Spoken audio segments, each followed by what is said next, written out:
नमस्कार, आप देख रहे हैं फास्ट 50 और मैं हूं ब्रजेश। चलिए शुरू करते हैं फटाफट 50 खबरों का सिलसिला।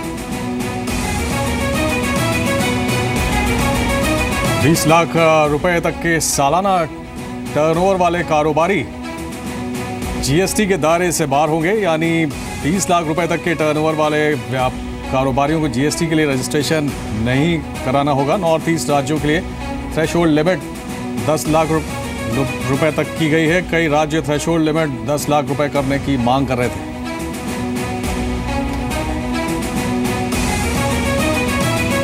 As far as the exemption threshold is concerned, it is fixed at 20 lakh rupees. So those with a turnover of below 20 lakhs annually are exempted from the GST. As far as the northeastern and the hill states are concerned, this exemption limit is fixed at rupees 10 lakhs. GST council की बैठक में अब 1.5 करोड़ रुपए सालाना turnover वाले कारोबारियों से GST वसूली का अधिकार राज्यों को मिल गया है। 1.5 करोड़ से ज्यादा के टर्नओवर वाले कारोबार पर ड्यूअल कंट्रोल होगा। अब जीएसटी काउंसिल की 17 से 19 अक्टूबर के बीच होने वाली बैठक में जीएसटी रेट तय होंगे। इससे पहले 30 सितंबर को काउंसिल की बैठक में जीएसटी ड्राफ्ट रूल और एग्जेम्पशन पर फैसला लिया जाएगा। हमारे जो छोटे व्यापारी हैं उनको इंस्पेक्टर राज से दूर किया जाएगा। हम लोग उनको कोई परेशान नहीं करेगा, उनका हैरेसमेंट नहीं होगा। वो अपनी प्रोसेसेस मैच्योर कर सकते हैं, वो अपने सिस्टम्स मैच्योर कर सकते हैं, अपना अच्छे से सुख शांति के साथ काम कर सकते हैं। हम लोग उनको ये मौका मिलेगा कि उत्तर प्रदेश में अच्छा काम करें, उत्तर प्रदेश में अपना पालन पोषण अच्छे से करें, अपना परिवार चलाएं और उत्तर प्रदेश को भी आगे बढ़ाएं। आपके लिए अच्छी खबर है। त्योहारों के दौरान आटा, खाने, तेल और आलू के दाम कम होने वाले हैं क्योंकि सरकार ने महंगाई कम करने के लिए चौतरफा हमला बोल दिया है। केंद्र ने आज खाने के तेल, गेहूं और आलू पर इंपोर्ट ड्यूटी घटा दी है। रिफाइंड पाम तेल पर इंपोर्ट ड्यूटी 20% से घटाकर 15% और क्रूड पाम तेल पर इंपोर्ट ड्यूटी 12.5% से घटाकर 7.5% कर दी है। इतना ही नहीं, गेहूं पर भी इंपोर्ट ड्यूटी 25% से घटाकर 10% कर दी गई है। आलू पर भी इंपोर्ट ड्यूटी 30% से घटाकर 10% कर दी गई है। सरकार के इस फैसले से इन कमोडिटीज का इंपोर्ट सस्ता होगा और इससे घरेलू बाजार में इनके दाम भी कम होंगे।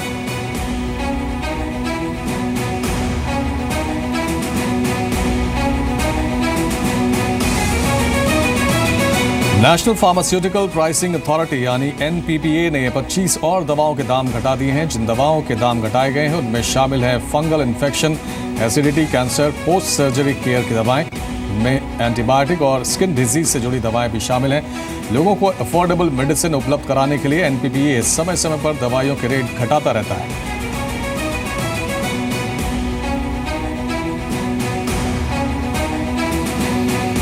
स्मार्टफोन सैमसंग गैलेक्सी नोट 2 में आग लगने की खबर आई है। हवाई उड़ान के दौरान फोन में आग लगने की शिकायत आई। इसके बाद एविएशन रेगुलेटर डीजीसीए ने सैमसंग की इस सीरीज के फोन के विमान में इस्तेमाल पर रोक लगा दी है। बताया जा रहा है कि चेन्नई एयरपोर्ट पर विमान की लैंडिंग के दौरान सैमसंग गैलेक्सी नोट 2 में आग लग गई। डीजीसीए ने सभी एयरलाइंस से कहा है कि वो अपने यात्रियों को उड़ान के दौरान सैमसंग गैलेक्सी नोट फोन को स्विच ऑफ रखने की सलाह दें। वहीं डीजीसीए ने सैमसंग के अधिकारियों को सोमवार को तलब किया है।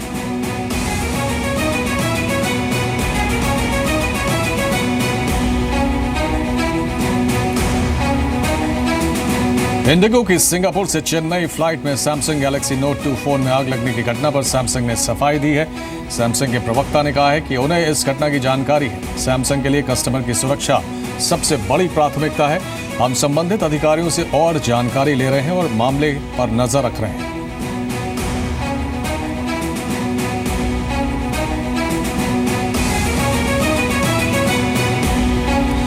25 सितंबर तक व्हाट्सएप पर आपका डेटा सुरक्षित रहेगा। इस बात पर हाईकोर्ट के फैसले ने भी मुहर लगा दी है। दिल्ली हाईकोर्ट ने एक बड़े फैसले में कहा कि 25 सितंबर तक का व्हाट्सएप यूजर का डाटा वो फेसबुक के साथ साझा नहीं करेगा और अगर कोई भी उपभोक्ता 25 सितंबर से पहले अपना अकाउंट हटा देता है तो वो उसे सर्वर से पूरी तरह डिलीट करना होगा और उसकी जानकारी भी व्हाट्सएप फेसबुक से शेयर नहीं कर पाएगा। इससे पहले व्हाट्सएप ने अपनी प्राइवेसी पॉलिसी में बदलाव किया था।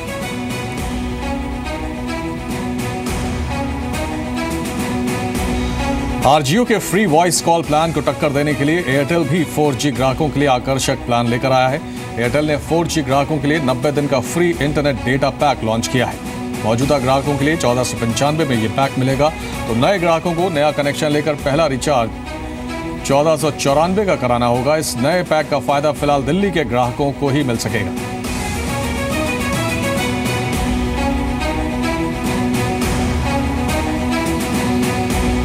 मार्केट रेगुलेटर सेबी ने बोर्ड बैठक में कई बड़े बदलावों को मंजूरी दी है। सेबी ने रियल एस्टेट इन्वेस्टमेंट ट्रस्ट यानी रीट्स और इंफ्रास्ट्रक्चर इन्वेस्टमेंट ट्रस्ट यानी इनवाइट के जरिए निवेश नियमों को आसान कर दिया है। नए नियमों से अब निवेश रकम जुटाना आसान होगा। रीट्स के स्पॉन्सर की संख्या 5 तक जा सकती है। अब हॉस्पिटल, होटल, रीट्स एसेट क्लास के दायरे में आएंगे।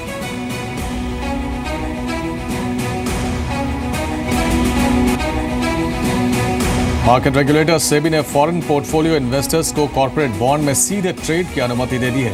फिलहाल एफपीआई सिर्फ उन ब्रोकर्स के जरिए ही ट्रेड कर सकते हैं जो स्टॉक एक्सचेंज में रजिस्टर होते हैं। अब स्टॉक ब्रोकर, डिस्ट्रीब्यूटर भी निवेश सलाहकार के दायरे में आएंगे। अभी तक ब्रोकर और एडवाइजर, रिसर्च एनालिस्ट रेगुलेशन में आते थे। इसके अलावा आईपीओ में कर्मचारियों का कोटा बढ़ाने को मंजूरी दी गई है।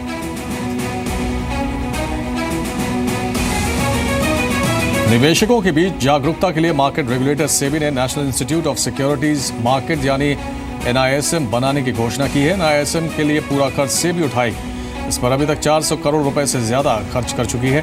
NISM कमोडिटी में कोर्स स्टार्ट करेगी।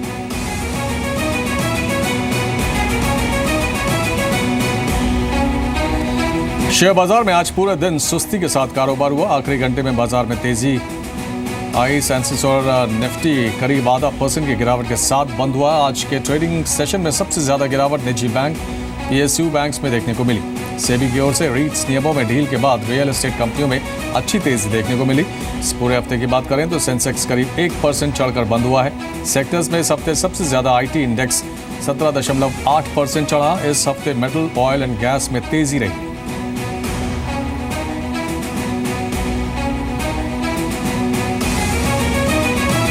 L&T टेक सर्विसेज की लिस्टिंग काफी फीकी रही। NSE पर कंपनी का शेयर 920 रुपए प्रति शेयर पर लिस्ट हुआ। लिस्टिंग के बाद कंपनी के शेयर पर दबाव देखने को मिला।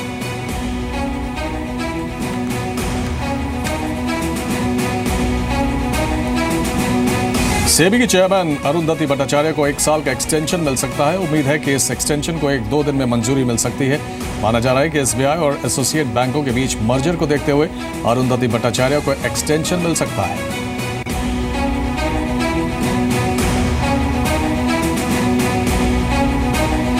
सहारा ग्रुप के चेयरमैन सुब्रत रॉय सहारा को राहत मिली है। सुप्रीम कोर्ट ने 1 हफ्ते तक सुब्रत रॉय की पैरोल बढ़ा दी है। सुब्रत रॉय को कोर्ट ने 30 सितंबर तक सरेंडर करने का आदेश दिया है। हालांकि पहले सुप्रीम कोर्ट ने सुब्रत रॉय की जमानत बढ़ाने से इनकार करते हुए उन्हें जेल भेजने का आदेश दिया था, लेकिन बाद में कोर्ट ने इस पर पुनर्विचार किया। दरअसल आज सुनवाई के दौरान सहारा की मुश्किलें तब बढ़ गईं जब सहारा के वकील की तरफ से आपत्तिजनक टिप्पणी करने के बाद सुप्रीम कोर्ट के जज नाराज हो गए।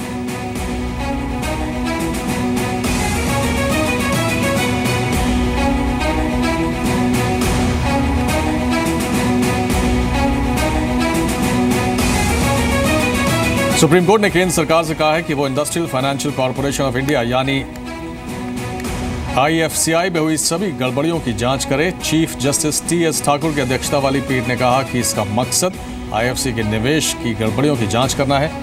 IFCI की MCX SX में एक्सपोजर की भी होगी जांच। साथ ही कोर्ट ने सत्यम में भी IFCI के एक्सपोजर की जांच कराने का आदेश दिया है।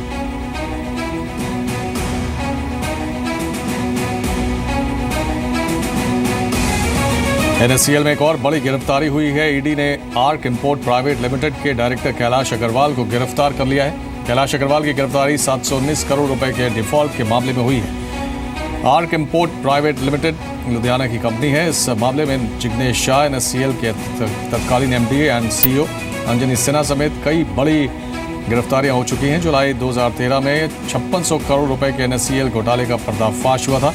इस मामले में 17,000 निवेशकों के पैसे फंसे थे।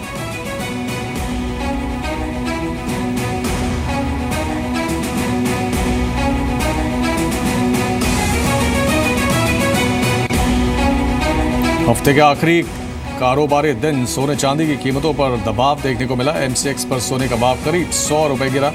चांदी में करीब 400 रुपए की कमजोरी देखने को मिली।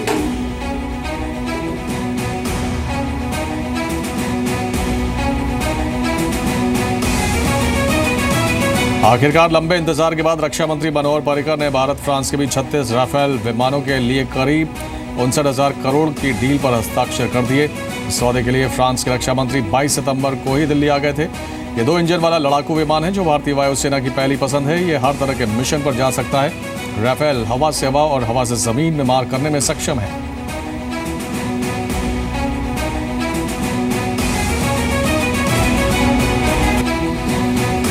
राफेल डील साइन करने के बाद रक्षा मंत्री मनोहर पर्रिकर ने खुशी जताई। पर्रिकर ने कहा कि वायुसेना में इस विमान के आने के बाद सेना की ताकत बढ़ेगी।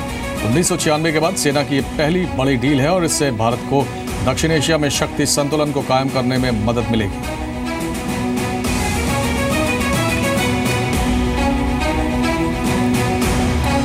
उरी हमले के बाद घुसपैठ रोकने के लिए सरकार सख्त हो गई है। सूत्रों के मुताबिक सीमा पर अब सेना सख्त नजर आएगी और किसी भी घुसपैठ का मुंह तोड़ जवाब देगी। पाकिस्तान से निपटने के लिए आर्थिक पाबंदी पर विचार किया जा रहा है।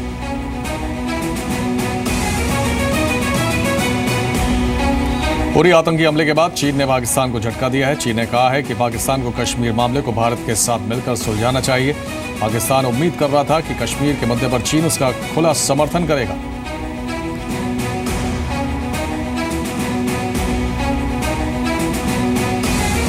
उरी हमले पर भारत के कड़े रुख पर पाकिस्तान डर गया है। वॉर प्रैक्टिस के लिए रात को इस्लामाबाद में F-16 विमानों ने उड़ान भरी और इस्लामाबाद मुजफ्फराबाद मोटरवे F-16 विमानों की लैंडिंग भी की गई। हालांकि पाकिस्तान की सरकार की तरफ से इसकी कोई पुष्टि नहीं की गई।